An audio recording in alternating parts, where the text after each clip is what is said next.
தேவஜனமே, victory gospel search விடுதலையின் சுவிசேஷ சபை வழியாய் உங்களுக்கு கிருபையும் சமாதானமும் உண்டாவதாக. இன்று தேவன் உங்களுக்கு தரும் ஆவிக்குரிய வார்த்தை என்ன அப்படின்னா, யோபு 1:21.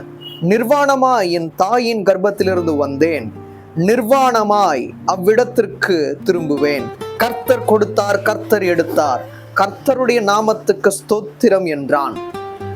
இதை யார் புரிந்து கொண்டு வாழ்கிறார்களோ, தேவனுடைய அழைப்பை உண்மையாய் பெற்று அவருக்குள் நித்தம் சந்தோஷமாய் எவ்வாறு இருப்பதென்று கற்றுக்கொண்டு வாழ்ந்தவர்கள் அப்படின்னு அர்த்தம்.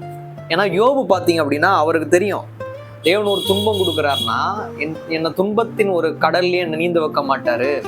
வியாதியின் படுக்கையை கொடுக்குறாரு அப்படின்னா விரைவில் அந்த படுக்கை எடுத்துக்கொண்டு நட அப்படின்னு சொல்லுவாருன்னு யோபுக்கு தெரியும். அதனாலதான் சொல்றாரு, தாயின் கர்ப்பத்துல நான் எவ்வாறு வந்தேனோ அது போல நான் போக போகிறேன்.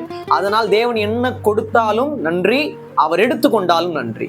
அந்த வார்த்தை பாருங்க, கர்த்தர் கொடுத்தார், கர்த்தர் எடுத்தார்.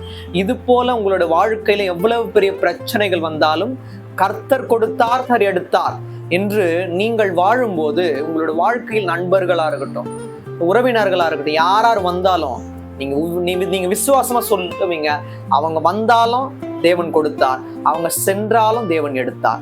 அவ்வாறு நீங்கள் தேவனையே முழுமையாக நம்பிக்கொண்டு வாழுங்கள். ஒருபோதும் உங்களோட வாழ்க்கையை சோர்ந்து போகும்படியாக தேவன் செய்யவே மாட்டார். தேவன் தாமே உங்கள் யாவரையும் மென்மேலும் ஆசீர்வதிப்பாராக. ஆமென்.